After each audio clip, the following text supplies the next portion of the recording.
formé, constitué autour de la réaction nobiliaire du début du XVIIIe siècle. Bon, alors je voudrais maintenant me placer à un autre point du temps, c'est-à-dire autour de la Révolution française, à un moment donné où on peut saisir, je crois, deux processus. D'une part, on voit que ce discours, qui avait été à l'origine lié donc à la réaction nobiliaire, comment ce discours s'est généralisé. Généralisé, non pas seulement en ceci qu'il serait devenu la forme en quelque sorte régulière, canonique du discours historique, mais dans la mesure où il est devenu un instrument tactique qui n'était plus utilisable seulement par la noblesse, mais un instrument tactique qui était utilisable finalement dans une stratégie ou dans une autre. Le savoir historique, en effet, au long du XVIIIe siècle, moyennant bien sûr un certain nombre de modifications dans les propositions fondamentales, ce savoir historique est finalement devenu une sorte d'arme discursive, utilisable, loyable par tous les adversaires du champ politique. En somme, si vous voulez, je voudrais vous montrer comment ce discours historique ne doit pas être pris comme l'idéologie ou le produit idéologique de la noblesse et de sa position de classe, que ce n'est pas d'idéologie qu'il s'agit là, il s'agit d'autre chose que j'essaie justement de repérer, qui serait, si vous voulez, la tactique discursive, un dispositif de savoir et de pouvoir, et qui précisément, en tant que tactique, peut être transférable et devient finalement la loi de formation d'un savoir et en même temps la forme commune à la bataille politique. Bon, donc généralisation du discours de l'histoire, mais en tant que tactique. Et deuxièmement, le deuxième processus qu'on voit se dessiner au moment de la Révolution, eh bien c'est la manière dont cette tactique s'est déployée dans trois directions, correspondant à trois batailles différentes et produisant finalement trois tactiques elles aussi différentes. L'une qui est centrée sur les nationalités et qui va se trouver essentiellement en continuité d'une part avec les phénomènes de la langue et par conséquent avec la philologie. Deuxièmement, l'autre qui est centrée sur les classes sociales avec comme phénomène central la domination économique et par conséquent rapport fondamental avec l'économie politique.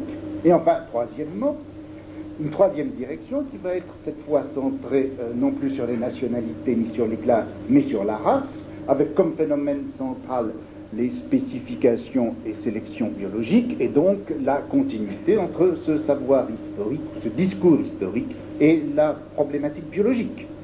Philologie, économie politique, biologie, parler, travailler, vivre, etc.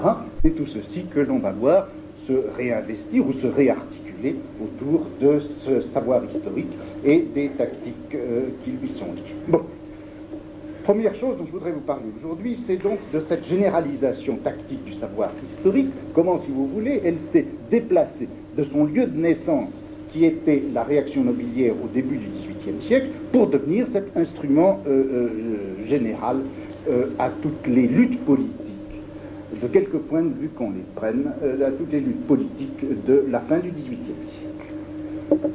Première question, raison de cette polyvalence tactique, comment et pourquoi cet instrument si particulier, ce discours finalement si singulier qui consistait à chanter la louange des envahisseurs, comment ce discours a pu devenir un instrument général dans les tactiques et dans les affrontements politiques du XVIIIe siècle. Bon, je crois que la raison, on peut la trouver dans la direction classique. Boulainvilliers, donc, avait fait de la dualité nationale le principe d'intelligibilité de l'histoire. Intelligibilité voulait dire trois choses.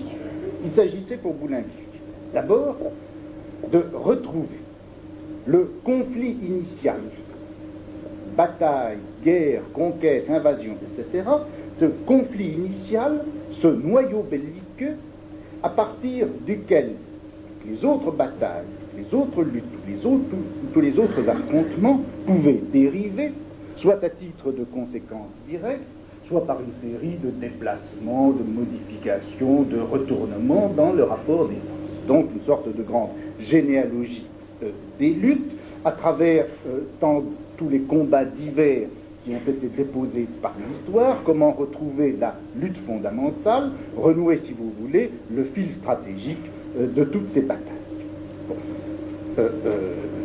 L'intelligibilité historique que Boulainvilliers voulait apporter signifiait également autre chose. Il s'agissait non seulement donc de retrouver cette bataille nucléaire et fondamentale, mais il fallait, et la manière dont les autres combats dérivaient d'elle, mais il fallait aussi repérer les trahisons, les alliances contre nature, les ruses des uns et les lâchetés des autres, tous les passe-droits, tous les calculs inavouables, tous les impardonnables oublis qui avaient rendu possible cette transformation et en même temps, en quelque sorte, l'adultération de ce rapport de force et de cet affrontement fondamentaux. Faire en quelque sorte une sorte de grand examen historique à qui la faute. Il s'agissait donc non seulement de renouer le fil stratégique, mais de tracer à travers l'histoire la ligne parfois sinueuse, mais ininterrompue des partages moraux. Troisièmement, cette intelligibilité historique voulait dire autre chose. Il s'agissait, par-delà tous ces déplacements tactiques, par-delà toutes ces malversations historico-morales, il s'agissait de retrouver, de remettre au jour un certain rapport de force qui soit à la fois le bon et le vrai. Le vrai rapport de force, en ce sens qu'il s'agissait de retrouver un certain rapport de force qui n'était pas idéal, qui était réel, qui était effectivement déposé, inscrit par l'histoire, et qu'il avait été au cours d'une certaine épreuve de force décisive qui avait été, dans le cas occurrent, l'invasion de la Gaule par les Francs. Donc un certain rapport de force qui soit historiquement vrai, historiquement réel, et deuxièmement qui soit un bon rapport de force, parce qu'il serait justement dégagé de toutes les altérations que les trahisons, les déplacements divers lui avaient fait subir. Retrouver donc, et c'était ça, si vous voulez, le thème de cette recherche d'intelligibilité historique, il s'agissait de retrouver un état de choses qui soit un état de force dans sa rectitude d'origine. Et ce projet, vous le trouvez formulé clairement par Boulainvilliers et par ses successeurs. Boulainvilliers disait par exemple, il s'agit de rappeler nos usages présents à leur véritable origine, de découvrir les principes du droit commun de la nation et d'examiner ce que l'on a changé dans la suite des temps. Et Vanencey, un peu plus tard, devait dire, c'est d'après la connaissance de l'esprit primitif du gouvernement qu'on doit redonner de la vigueur à certaines lois, modérer celles dont la trop grande vigueur pourrait altérer l'équilibre, rétablir l'harmonie et les rapports. Donc, trois tâches dans cette intelligibilité, dans ce projet d'analyse intelligible de l'histoire: renouer le fil stratégique, tracer le fil des partages moraux et rétablir la rectitude de quelque chose que l'on peut appeler quoi? Donc on peut appeler, si vous voulez, le point constituant de la politique et de l'histoire, le moment de constitution du royaume. Je dis point constituant, moment de constitution, pour éviter un peu, sans toutefois l'effacer tout à fait, le mot de constitution. En fait, c'est bien de constitution, vous le voyez, il s'agit, on fait de l'histoire pour rétablir la Constitution. Mais la Constitution entendue, vous le voyez, non pas du tout comme un ensemble explicite de lois qui auraient été formulées à un moment donné. Il ne s'agit pas de retrouver non plus une sorte de convention juridique fondatrice qui aurait été passée dans le temps ou dans l'architemps entre le roi et entre le souverain et ses sujets. Il s'agit de retrouver quelque chose qui a donc consistance et situation historique. Il s'agit de retrouver quelque chose qui n'est pas tellement de l'ordre de la loi que de l'ordre de la force, qui n'est pas tellement de l'ordre de l'écrit que de l'ordre de l'équilibre. Quelque chose, une constitution, mais presque comme l'entendraient, eh bien, comme l'entendraient les médecins, c'est-à-dire rapport de force, équilibre et jeu de proportions, dissymétrie stable, inégalité congruente. C'est de tout cela que les médecins du XVIIIe siècle parlaient lorsqu'ils évoquaient la Constitution. Cette idée de Constitution est en quelque sorte, dans cette littérature historique que l'on voit se former autour de la réaction nobiliaire, à la fois médicale et militaire, rapport des forces entre le bien et le mal, rapport de force aussi entre les adversaires. Et ce moment constituant qu'il s'agit de retrouver, c'est, on doit le rejoindre, par la connaissance et le rétablissement d'un rapport de force fondamental. Il s'agit de mettre en place une constitution qui soit accessible, non pas par le rétablissement de vieilles lois, mais par quelque chose qui serait une révolution des forces.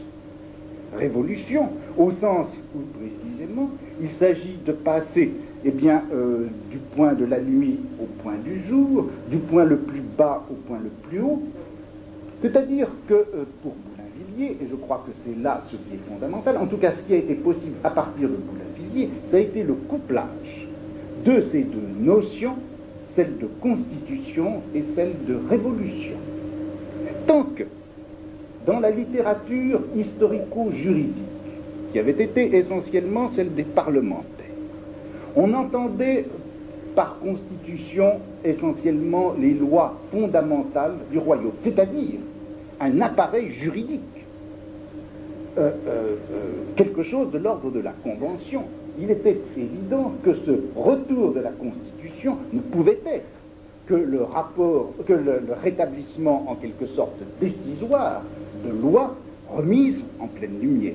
À partir du moment, au contraire, où la Constitution, ce n'est plus une armature juridique, ce n'est plus un ensemble de lois, mais c'est un rapport de force.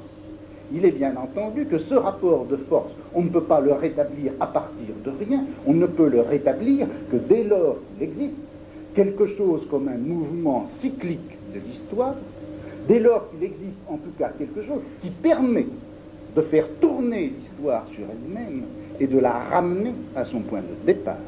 Par conséquent, vous voyez que là se réintroduit, par cette idée d'une constitution qui est médico-militaire, par cette idée d'une constitution qui est rapport de force, vous voyez que s'introduit quelque chose comme une philosophie de l'histoire cyclique, l'idée en tout cas que l'histoire se développe selon des cercles, et par là je dis que cette idée s'introduit, à dire vrai elle se réintroduit, ou si vous voulez, s'articule. Le vieux thème millénariste du retour des choses sur un savoir historique articulé. Et la philosophie de l'histoire comme philosophie du temps cyclique, cette philosophie de l'histoire, elle devient possible à partir du XVIIIe siècle, dès lors qu'on a mis en jeu ces deux notions de constitution et de rapport de force. Et en effet, chez Boulainvilliers, vous voyez apparaître, je crois pour la première fois, à l'intérieur, encore une fois, d'un discours historique articulé, vous voyez apparaître cette idée d'une histoire cyclique. Les empires, disait Boulainvilliers, les empires croissent et tombent en décadence selon la façon dont la lumière du soleil éclaire le territoire. Révolution solaire, révolution d'histoire, vous voyez que les deux choses sont maintenant liées. Donc on a ce couple, si vous voulez, où c'est le lien de ces trois termes, constitution, révolution, histoire cyclique. Voilà, je crois, si vous voulez, un des aspects de cet instrument tactique que Boulainvilliers avait mis au point. Second aspect, c'est ceci. En cherchant le point constituant dans l'histoire,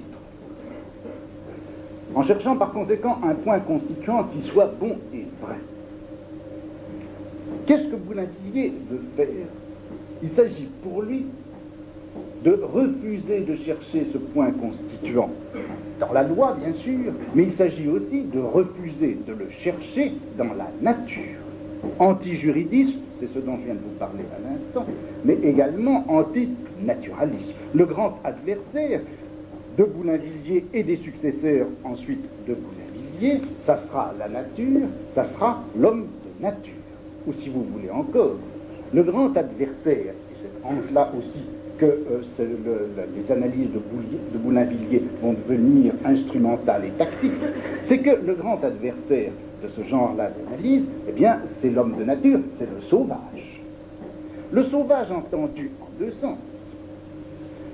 Le sauvage, bon ou mauvais, cet homme de nature que les juristes ou les théoriciens du droit se donnaient avant la société pour constituer la société comme élément à partir duquel le corps social pouvait se constituer. En cherchant le point de la Constitution, Boulainvilliers et ses successeurs n'essaient pas de retrouver ce sauvage antérieur, en quelque sorte, au corps social. Ce qu'ils veulent aussi conjurer, c'est cet autre aspect du sauvage, cet autre homme de nature, qui est l'élément idéal inventé par les économistes, cet homme qui est sans histoire et sans passé, cet homme qui n'est mu que par son intérêt et qui échange le produit de son travail contre un autre produit.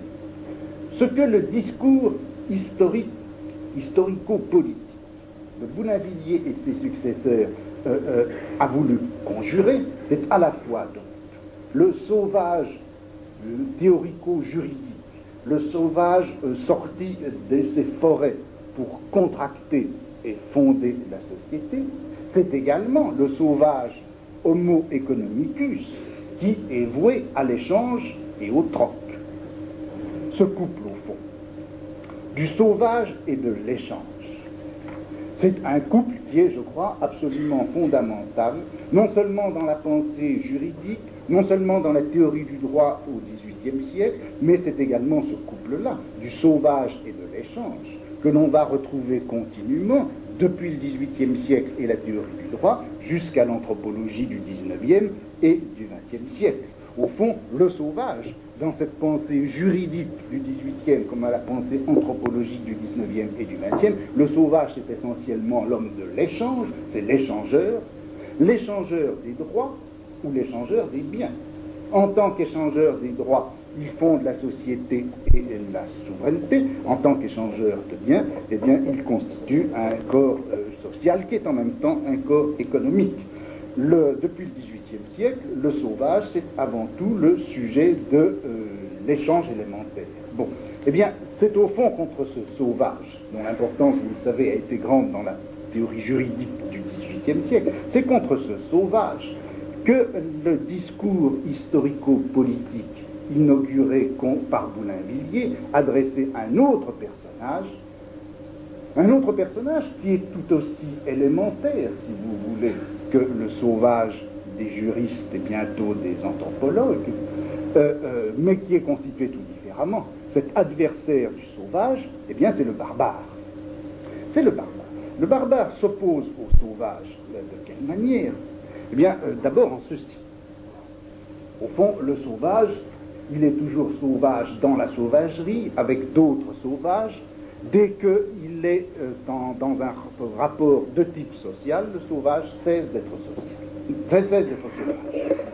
En revanche, le barbare est quelqu'un qui ne se comprend et qui ne se caractérise, qui ne peut être défini que par rapport à une civilisation à l'extérieur de laquelle il se trouve.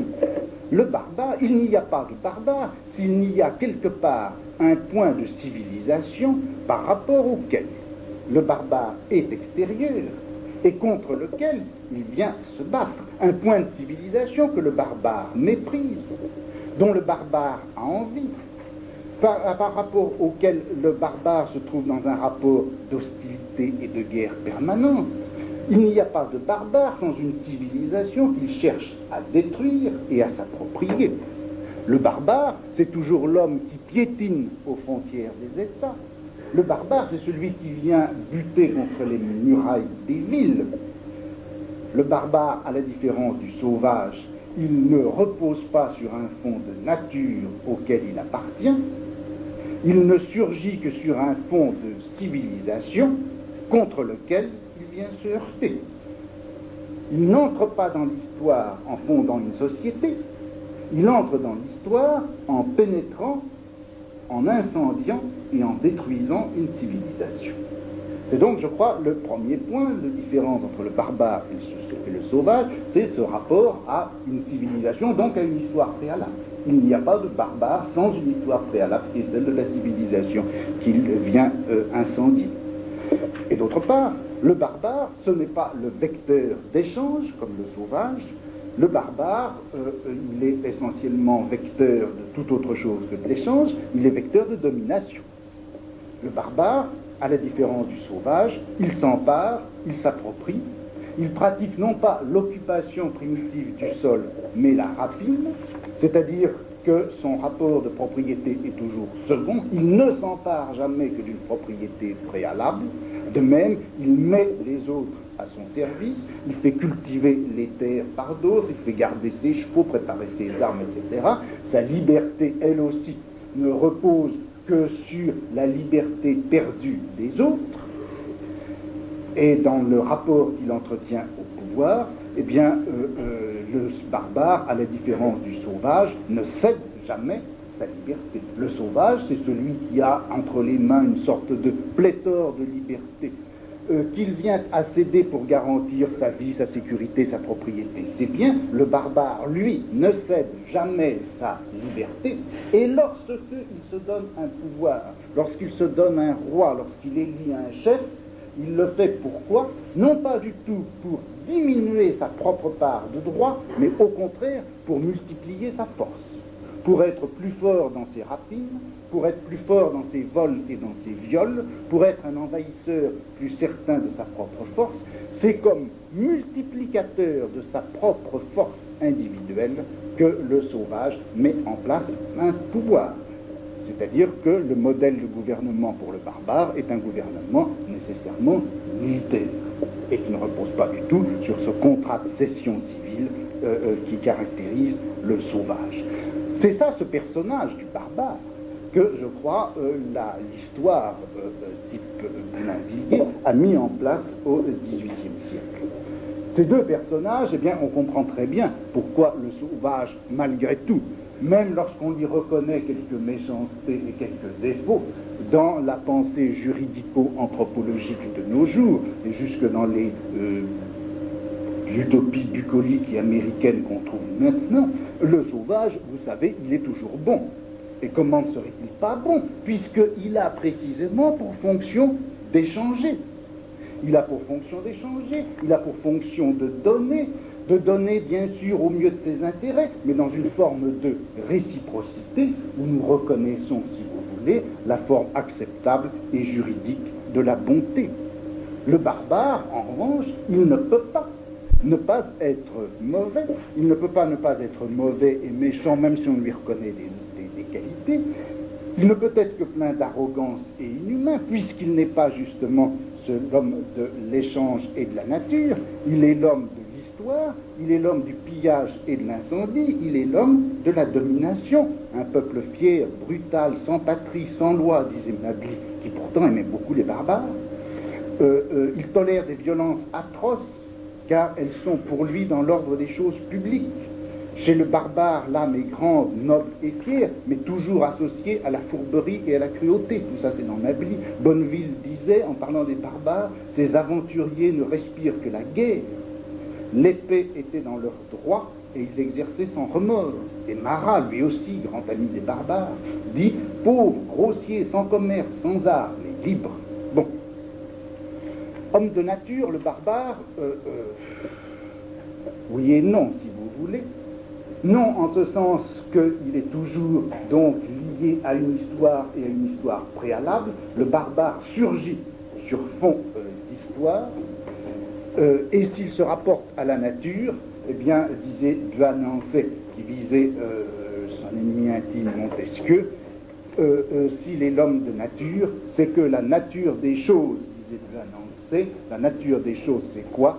C'est le rapport du soleil à la boue qui fait sécher, c'est le rapport du chardon à l'âne qui s'en nourrit. Eh bien, dans ce champ historico-politique, où le savoir des armes est constamment utilisé par nous comme instrument politique, je crois qu'on peut arriver à caractériser chacune des grandes tactiques qui vont se mettre en place au XVIIIe siècle, au fond par la manière dont on fait jouer ces quatre éléments qui étaient, je crois, présents dans l'analyse de Boulainvilliers: la Constitution, la Révolution, la barbarie et la domination.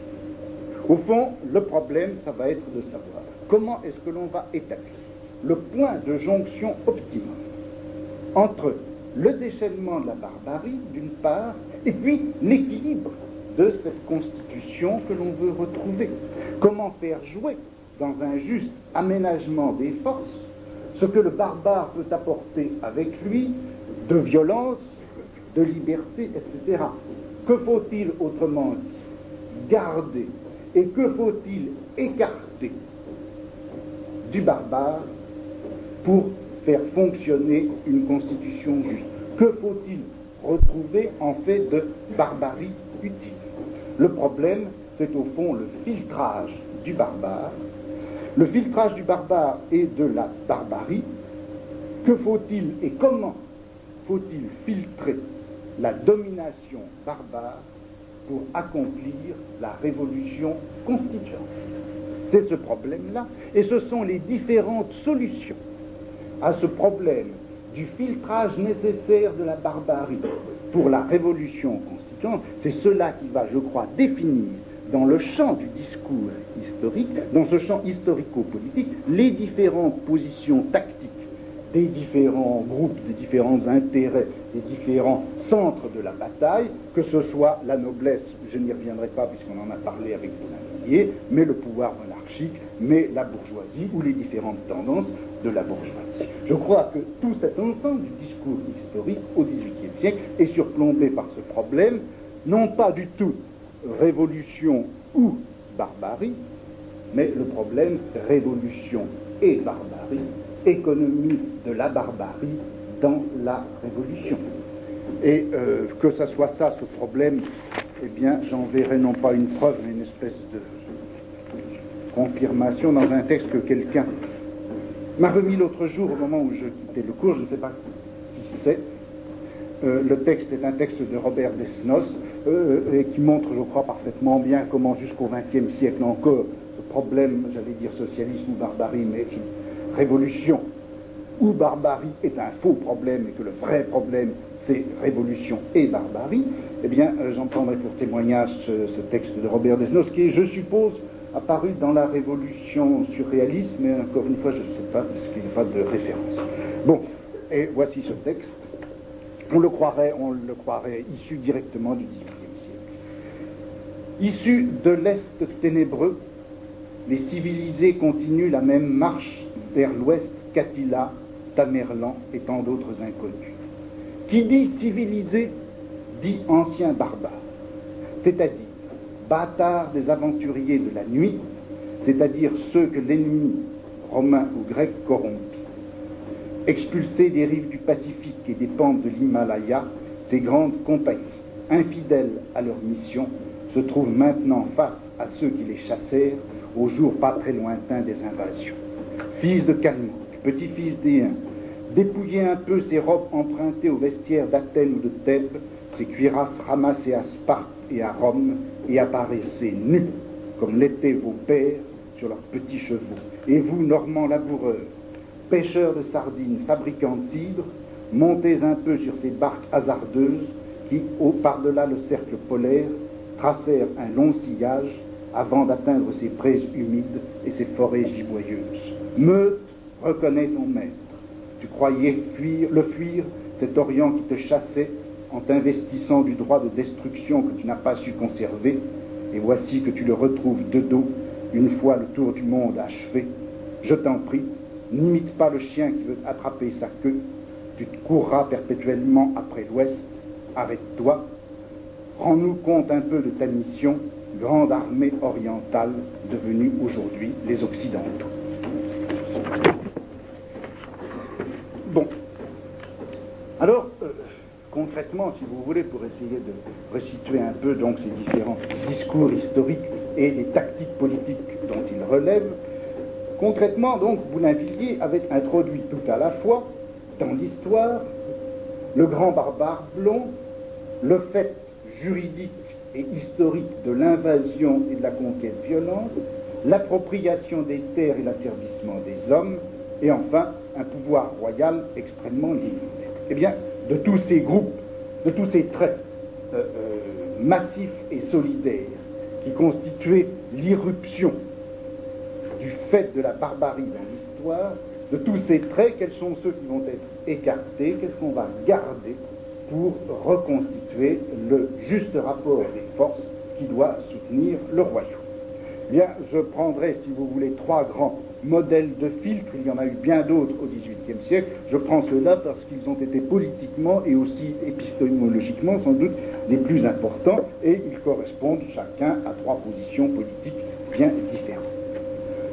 Premier filtrage du barbare, le filtrage le plus rigoureux, le filtrage absolu, celui au fond qui consiste à essayer de ne rien laisser passer du barbare dans l'histoire. Il s'agit dans cette position-là de montrer que la monarchie française n'a pas derrière elle une invasion germanique qui l'aurait introduite et qui aurait été en quelque sorte de sa porteuse. Il s'agit de montrer que la noblesse, elle non plus, n'a pas pour ancêtre les conquérants venus de l'autre côté du Rhin. Il s'agit de montrer donc que les privilèges de la noblesse, qui la placent entre le souverain et les autres sujets, ou bien lui ont été concédés tardivement, ou bien encore qu'elle les a usurpés par quelque voie obscure. À une horde barbare fondatrice, il s'agit d'esquiver ce noyau barbare, de le faire disparaître et de laisser en quelque sorte la noblesse en suspens, en faire une création à la fois tardive et artificielle. Cette thèse, c'est bien entendu la thèse de la monarchie, celle que vous trouvez chez toute une série d'historiens qui va du Boss à Moreau. Cette thèse, articulée dans une proposition fondamentale, donne à peu près quoi? Ça donne ceci. Eh bien, tout simplement, les Francs, dit Dubos, dira ensuite Moreau, les Francs, au fond, c'est un mythe, c'est une illusion, c'est une création de toutes pièces de Boulainvilliers. Les Francs, ça n'existe pas. Les Francs, ça n'existe pas, c'est que, premièrement, il n'y a pas eu d'invasion. Il n'y a pas eu d'invasion du tout. En fait, qu'est-ce qui s'est passé? Il y a eu des invasions, mais faites par d'autres. Invasion des Burgondes, invasion des Goths, contre lesquels les Romains ne pouvaient rien. Et c'est contre cette invasion des Burgondes et des Goths que les Romains ont fait appel, mais à titre d'alliés à une petite population qui avait quelques mérites militaires et qui étaient précisément les Francs, mais qui ont donc été reçus, non pas du tout comme envahisseurs, non pas du tout comme grands barbares susceptibles de domination et de rapine, mais ils ont été reçus comme petite population alliée et utile, de sorte qu'ils ont reçu tout de suite les droits de citoyenneté. Non seulement on en a fait aussitôt des citoyens gallo-romains, mais on leur a donné des instruments de pouvoir politique.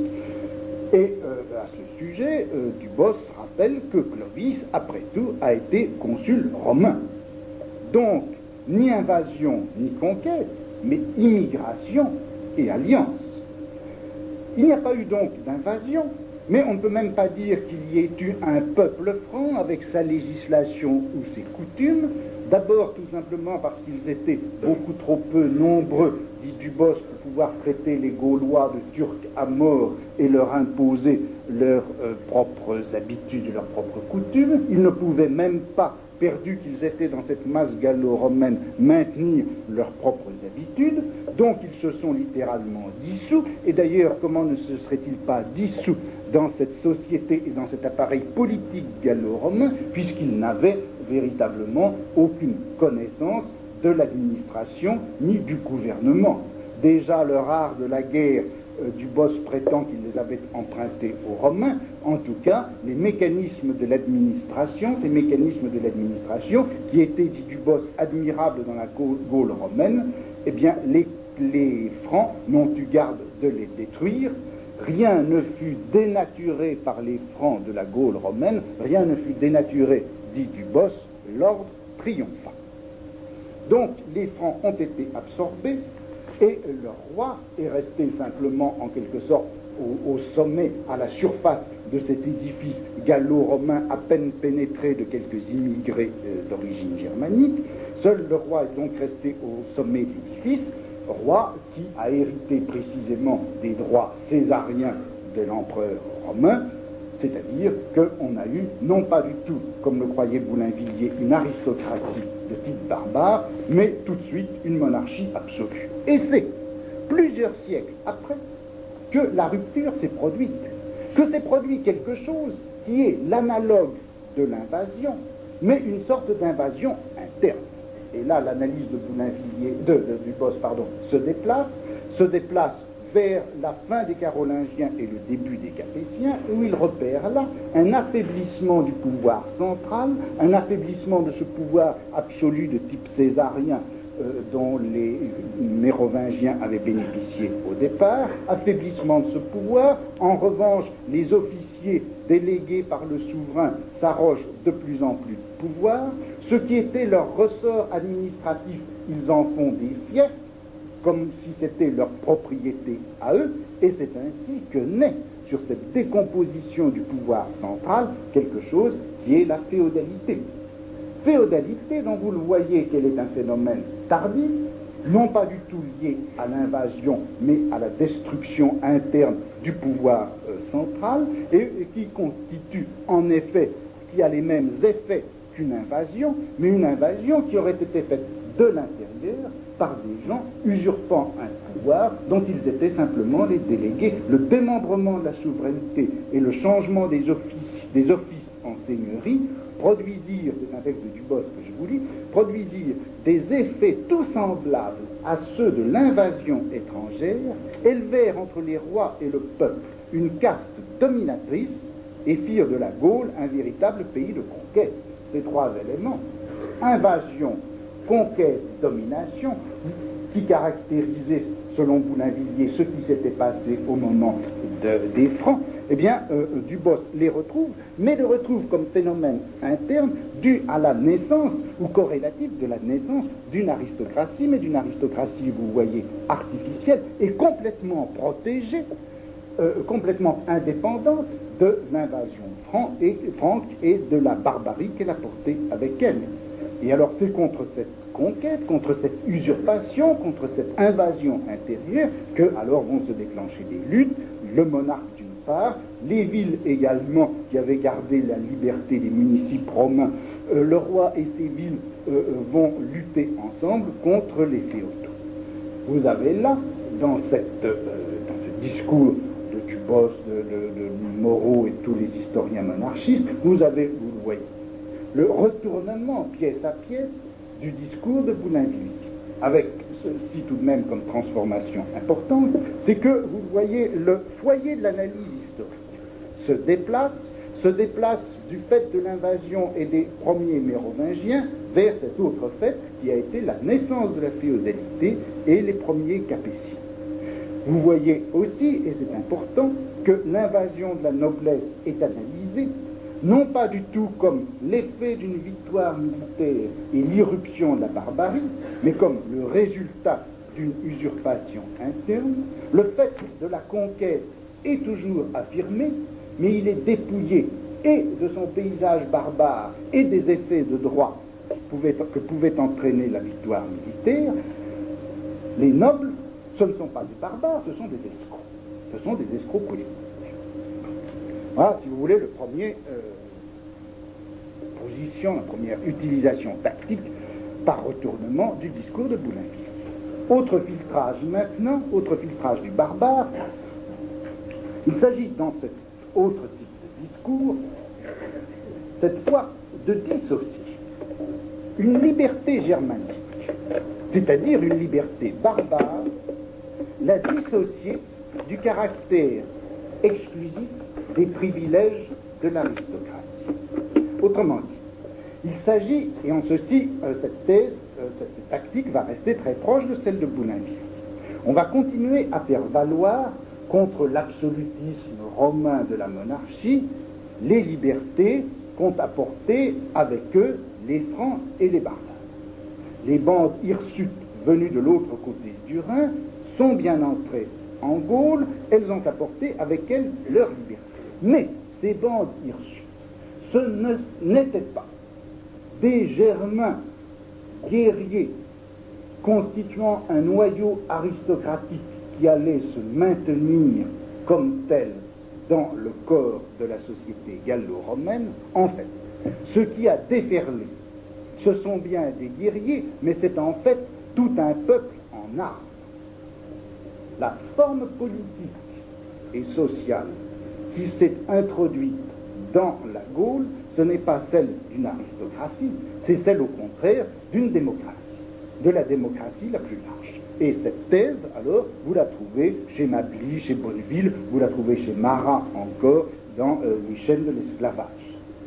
Démocratie donc barbare des Francs, qui ne connaissait aucune forme d'aristocratie, qui ne connaissait qu'un peuple égalitaire de soldats citoyens, un peuple fier, brutal, dit Mably, sans patrie, sans loi, dont chaque citoyen soldat ne vivait que de butin et qui ne voulait être gêné par aucun châtiment. Sur ce peuple, aucune autorité suivie, aucune autorité raisonnée ou constituée. Eh bien, selon Mably, c'est cette démocratie brutale, cette démocratie barbare, qui s'établit en Gaule. Et à partir de là, à partir de cet établissement, une série de processus, cette avidité, cet égoïsme des barbares francs, qui était qualité quand il s'agissait de franchir le Rhin et d'envahir la Gaule, devient défaut dès qu'ils s'installent.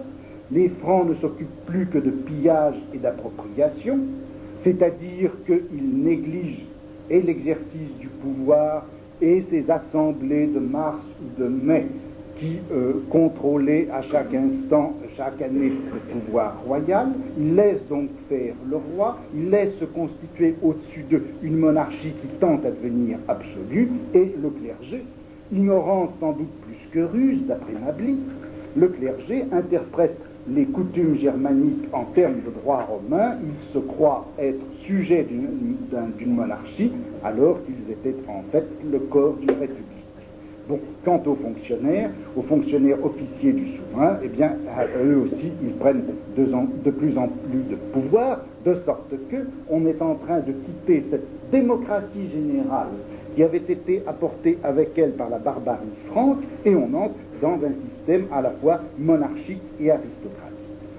Lent processus contre lequel il y a un moment de réaction, c'est lorsque Charlemagne, se sentant justement de plus en plus dominé et menacé par l'aristocratie, prend appui à nouveau sur ce peuple que les rois précédents avaient négligé. Charlemagne restaure le champ de Mars et les assemblées de mai, il laisse entrer tout le monde dans ces assemblées, même les non-guerriers, donc court instant de retour à la démocratie germanique, et puis après ce temps d'arrêt, reprise du lent processus qui fait disparaître à la fois la démocratie, et deux figures jumelles vont naître, d'une part, celle d'une monarchie, celle de Hugues Capet. Monarchie qui arrive à s'établir comme, dans la mesure où, contre la démocratie barbare et franque, eh bien, les aristocrates acceptent de choisir un roi qui va justement tendre de plus en plus vers l'absolutisme, mais comme récompense de ce sacre royal opéré par les nobles sur la personne du Capet, eh bien, en récompense, les Capétiens vont donner comme fief aux nobles les ressorts administratifs et les offices dont ils avaient été chargés. C'est donc par conséquent par une complicité entre les nobles qui ont fait le roi et le roi qui a fait la féodalité que naît au-dessus de la démocratie barbare cette figure jumelle de la monarchie et de l'aristocratie. Sur fond de la démocratie germanique, on a donc ce double processus. Bien sûr, l'aristocratie et la monarchie absolue se disputeront un jour, mais il ne faut pas oublier qu'elles sont au fond sœurs jumelles. Bon, troisième type de discours, troisième type d'analyse, troisième tactique en même temps, qui est au fond la plus subtile et celle qui aura la fortune historique la plus grande, bien que à l'époque même où elle a été formulée, elle l'a été sans doute avec infiniment moins d'éclat que la thèse de Dubos ou celle de Maclay. Il s'agit, dans cette troisième opération tactique, de distinguer au fond deux barbaries. L'une, celle des Germains, qui va être la mauvaise barbarie, celle dont il faut s'affranchir. Et puis, une bonne barbarie, la barbarie des Gaulois, qui seule est vraiment porteuse de liberté. Et par là, on fait deux opérations importantes. D'une part, on va dissocier liberté et germanité, qui avaient été par Boulainvilliers nouées ensemble, et d'autre part, on va dissocier la romanité et l'absolutisme. C'est-à-dire que on va découvrir dans la Gaule romaine ces éléments de liberté dont toutes les thèses précédentes avaient plus ou moins admis qu'elles avaient été importées par les Francs. En gros, si vous voulez, alors que la thèse de Mably s'obtenait par une transformation de la thèse de Boulainvilliers, éclatement démocratique des libertés germaniques, cette nouvelle thèse, qui est celle de Brétigny, qui est celle de Chapsal, etc., eh bien, cette nouvelle thèse, elle s'obtient par une intensification et un déplacement de ce qui avait été, en quelque sorte, déposé un peu marginalement par Dubos, quand Dubos avait dit que contre la féodalité s'était élevé à la fois le roi et puis les villes qui avaient résisté à l'usurpation féodale. Eh bien, la thèse de Brétigny, de Chapsal, celle qui va devenir, d'où son importance, la thèse des historiens bourgeois du XIXe siècle, d'Augustin Thierry, de Guizot, elle consiste à dire ceci. C'est qu'au fond, le système politique des Romains, il était à deux étages. Bien sûr, au niveau du gouvernement central, de la grande administration romaine, on a affaire, au moins depuis l'Empire, à un pouvoir absolu. Mais les Romains, les libertés originaires qui avaient été les leurs. De sorte que la Gaule romaine est bien en un sens une partie de ce grand empire absolutiste, mais la Gaule romaine est également parsemée, pénétrée de toute une série de foyers de liberté qui sont au fond les vieilles libertés gauloises ou celtiques que les Romains ont laissées en place et qui vont continuer à fonctionner dans les villes, dans ces fameux municipes de l'Empire romain, où, avec une forme qui est d'ailleurs plus ou moins empruntée à la vieille cité romaine, ce sont les libertés archaïques, ce sont les libertés ancestrales des Gaulois et des Celtes qui vont continuer à fonctionner. La liberté, et c'est pour la première fois, je crois, que ceci apparaît dans ces analyses historiques, la liberté est donc un phénomène, d'une part, compatible avec l'absolutisme romain, c'est un phénomène gaulois, et c'est surtout un phénomène urbain. La liberté appartient aux villes. Et c'est précisément dans la mesure où elle appartient aux villes que cette liberté va pouvoir lutter et devenir une force politique et historique. Sans doute, ces villes romaines, elles vont être détruites lorsque se produit l'invasion des Francs et des Germains. Mais les Francs et les Germains, paysans, nomades, en tout cas barbares, négligent les villes et s'installent dans la libre campagne.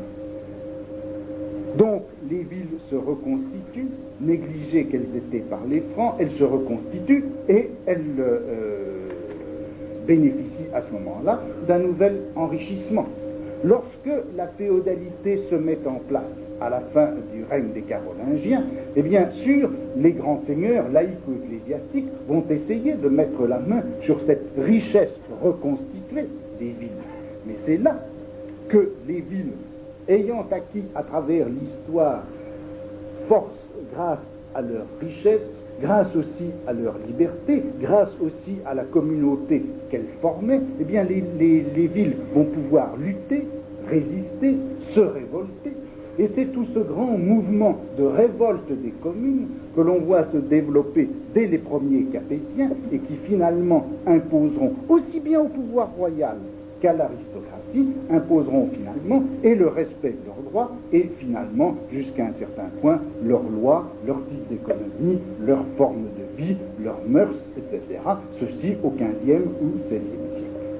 Vous voyez que cette fois, on a une thèse qui, beaucoup plus que les thèses précédentes, beaucoup plus même que la thèse de Mably, va pouvoir être la thèse du tiers-État, puisque c'est pour la première fois l'histoire de la ville, l'histoire des institutions urbaines, l'histoire aussi de la richesse et de ses effets politiques qui vont pouvoir être articulés à l'intérieur de l'analyse historique.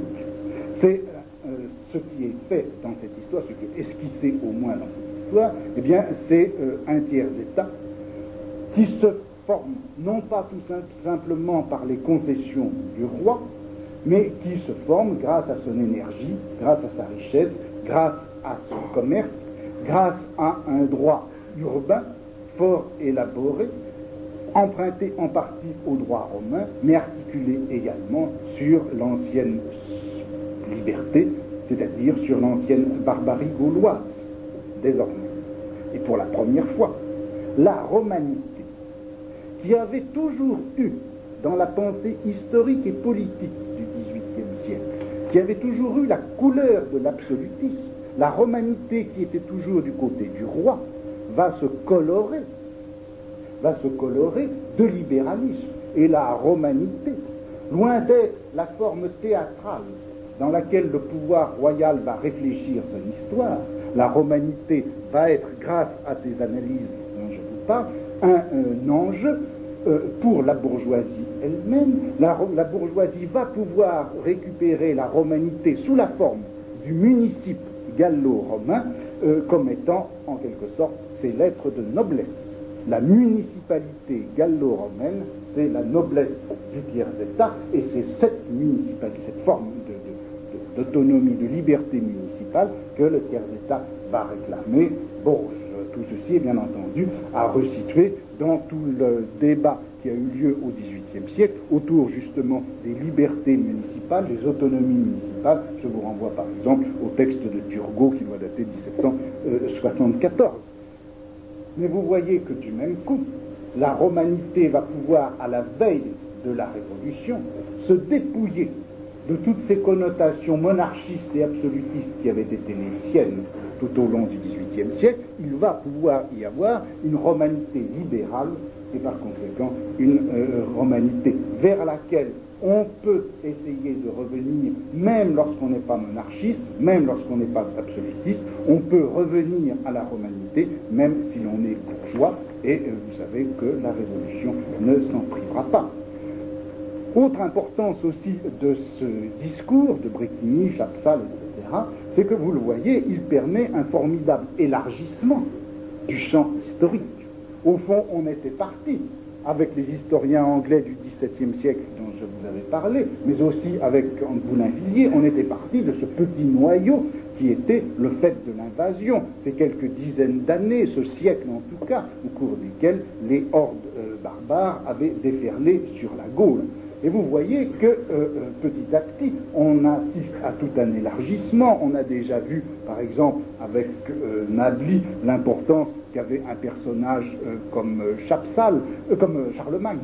Vous voyez comment aussi avec Dubos, l'analyse historique s'était étendue vers les premiers Capétiens et la féodalité. Et voilà que maintenant, avec les analyses de Brétigny, de Chapsal, etc., eh bien, le foyer, le domaine du savoir historiquement utile et politiquement fécond, eh bien, ce domaine de savoir va s'étendre vers le haut, puisque l'on remonte jusqu'à l'organisation municipale des Romains et finalement jusqu'aux vieilles libertés gauloises et celtiques, formidable remontée en arrière, et d'un autre côté, l'histoire va vers le bas, s'étendre à travers toutes les luttes qui, depuis le début de la féodalité, vont, à travers les révoltes communales, amener à cet avènement, l'avènement partiel en tout cas, de la bourgeoisie comme force économique et politique au XVe et XVIe siècle.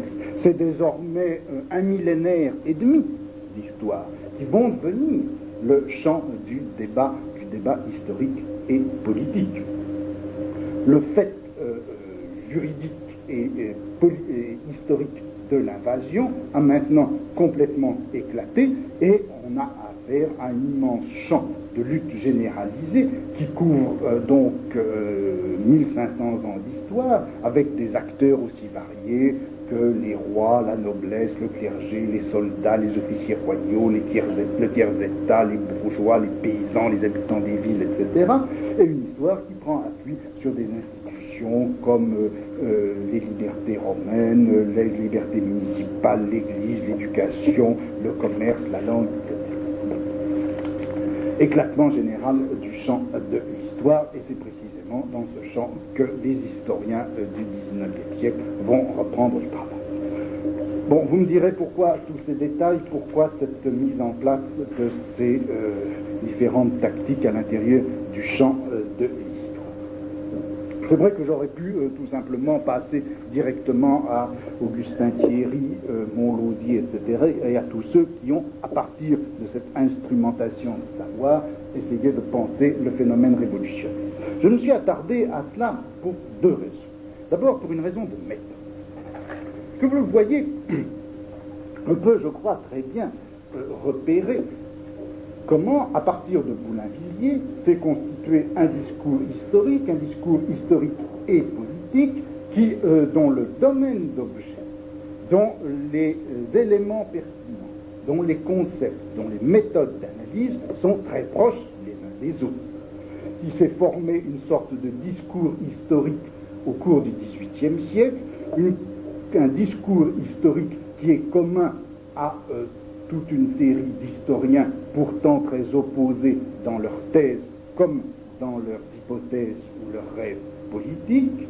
On peut parfaitement, sans rupture aucune, parcourir tout ce réseau des propositions fondamentales qui sous-tendent chaque type d'analyse, les transformations par lesquelles on peut passer, si vous voulez, d'une histoire qui nie les francs comme Dubos à une histoire au contraire de la démocratie franque. On peut très bien passer de l'une de ces histoires à l'autre en repérant quelques transformations très simples dans les propositions fondamentales.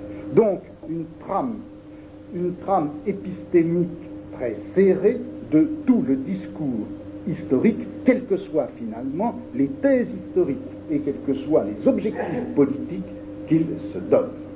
Or, que cette trame épistémique soit si serrée ne signifie aucunement que tout le monde pense de la même façon. C'est même au contraire. La condition pour que l'on puisse ne pas penser de la même façon, c'est la condition pour que l'on puisse penser d'une façon différente et que cette différence soit politiquement pertinente.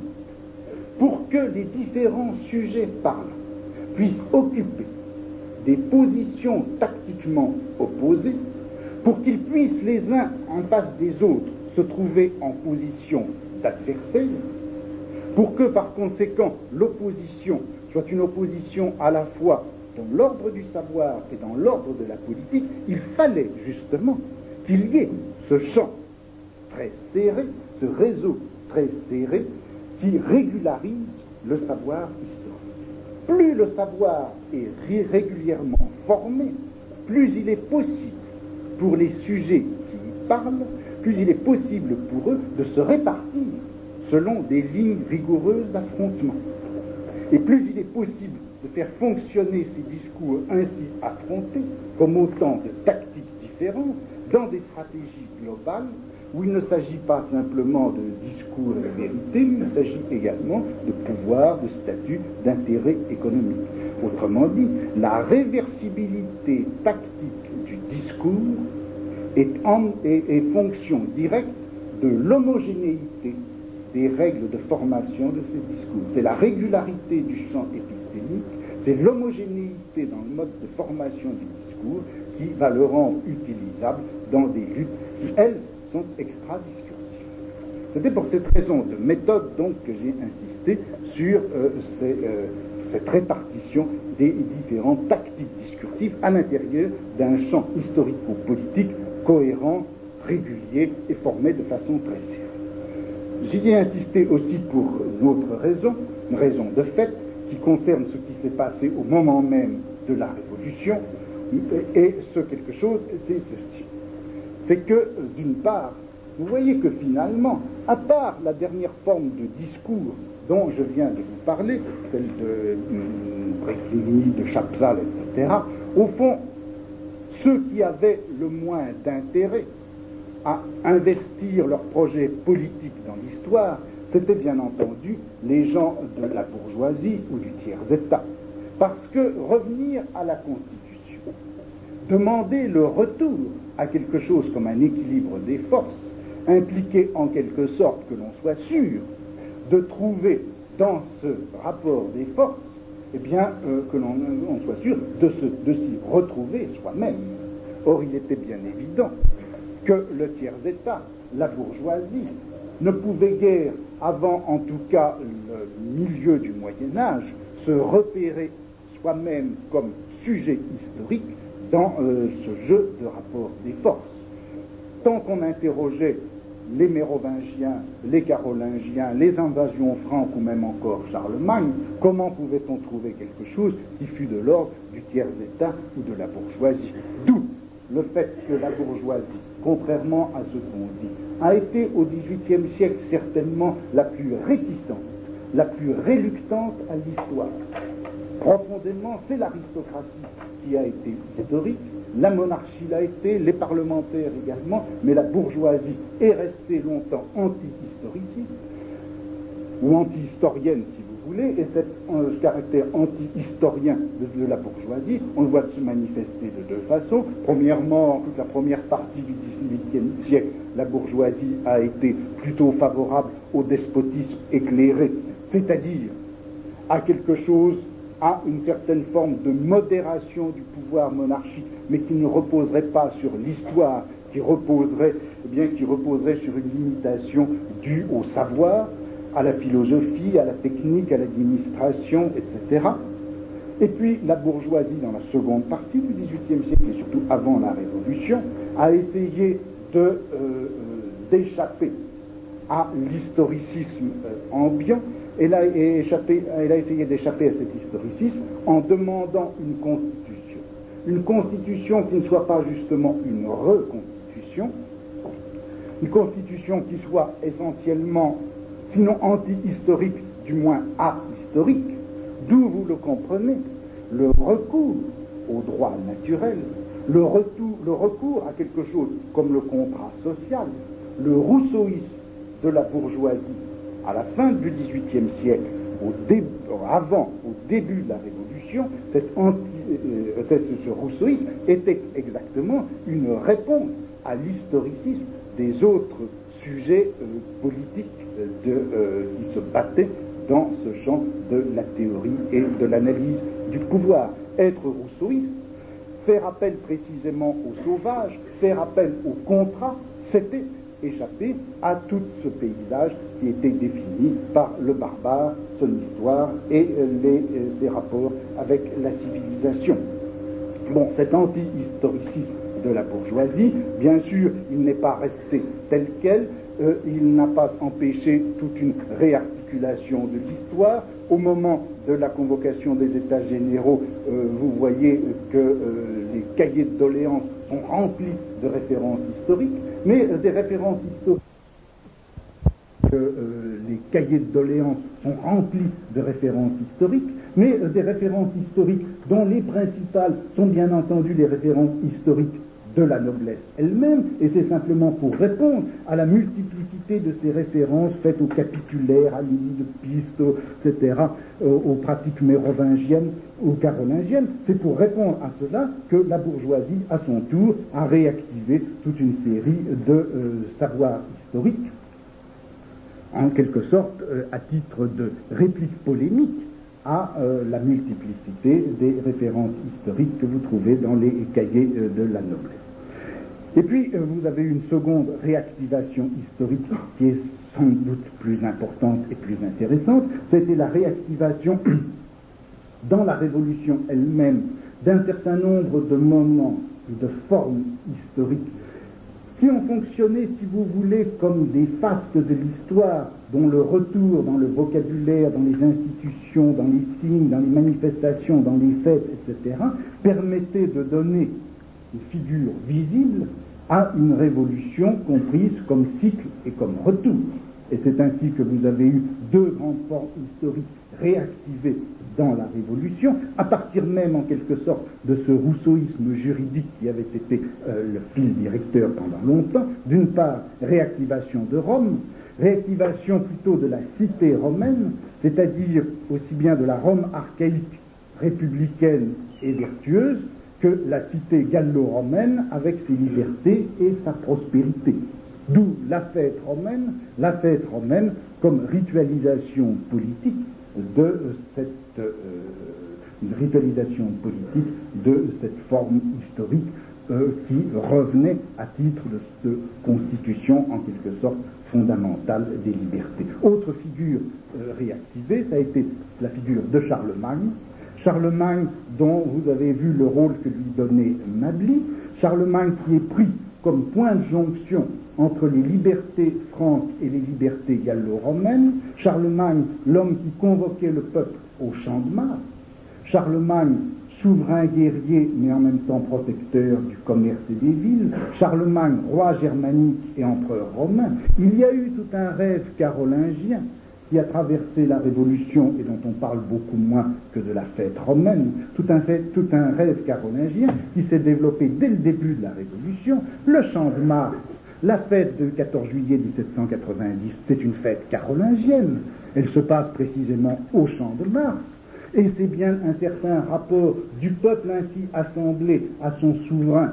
C'est ce rapport de modalité carolingienne que l'on essaie jusqu'à un certain point de reconstituer ou de réactiver. C'est en tout cas cette espèce de vocabulaire historique implicite qui est présent dans la fête de juillet 90. Et la meilleure preuve d'ailleurs, c'est qu'au club des Jacobins en juin 90, quelques semaines avant la fête, quelqu'un avait demandé que Louis XVI soit au cours de cette fête déchu de son titre de roi, mais qu'on remplace ce titre de roi par celui d'empereur, et que l'on crie sur son passage non pas « Vive le roi », mais « Louis l'empereur », car celui qui est empereur, imperat cet non regit, il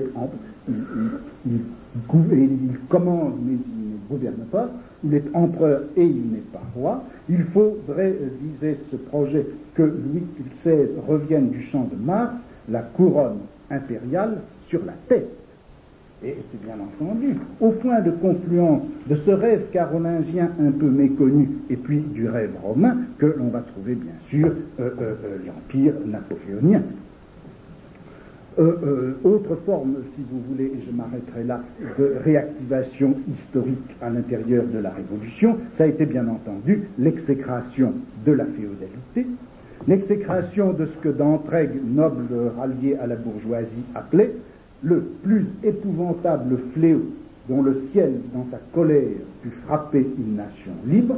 Eh bien, cette exécration de la féodalité, elle prend plusieurs formes. Elle prend plusieurs formes. D'abord, le retournement pur et simple de la thèse de Boulainvilliers, le retournement de la thèse de l'invasion, et vous trouvez ainsi des textes, celui-là est de l'abbé Broyard.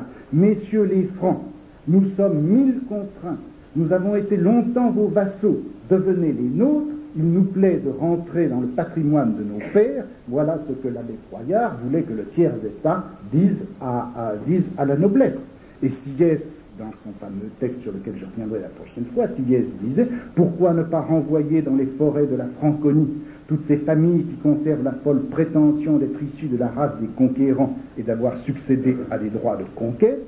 Et alors, en 1795 ou 16, je ne me souviens plus, Boulet de la Meurthe disait, après l'émigration, enfin les grands mouvements d'immigration, les émigrés représentent les vestiges d'une conquête dont la nation française s'est peu à peu libérée.